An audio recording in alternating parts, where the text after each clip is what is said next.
नमस्कार मित्रांनो, RRBचे hall ticket आलेले आहेत आणि ते हॉल तिकीट कसे डाउनलोड करायचे तेही आपल्या मोबाईलमधून याची संपूर्ण माहिती मी आज व्हिडिओमध्ये देणार आहे। तुम्हाला सर्वप्रथम या वेबसाईटवर जायचे आहे rrb.dgialm.com वर। याची लिंक मी तुम्हाला डिस्क्रिप्शन बॉक्समध्ये सुद्धा दिली आहे।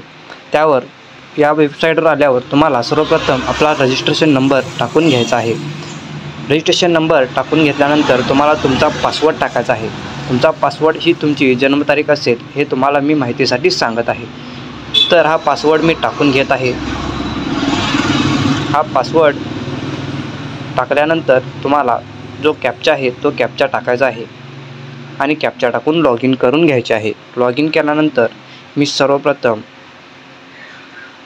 3 डॉटवर क्लिक करून मोबाईलचे जे कोपऱ्याला 3 डॉट असतात त्यावर क्लिक करून डेस्कटॉप साईडमध्ये करून घेत आहे।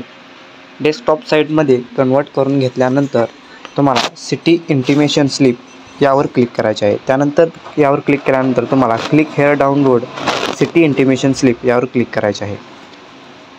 पॉपअप ब्लॉकमध्ये ऑलवेज शोला क्लिक करून तुम्हाला अशा प्रकारची विंडो येईल आणि तुमचे हॉल तिकीट डाउनलोड होऊन जाईल। तुम्हाला मी सर्वात सोपी पद्धत या व्हिडिओमध्ये सांगितलेली आहे। आणि मित्रांनो, अशाच पद्धतीच्या नवनवीन व्हिडिओसाठी आणि शासकीय योजनांसाठी या चॅनलला आता सबस्क्राईब करा। या वेबसाईटची लिंक मी तुम्हाला डिस्क्रिप्शन बॉक्समध्ये दिलेली आहे।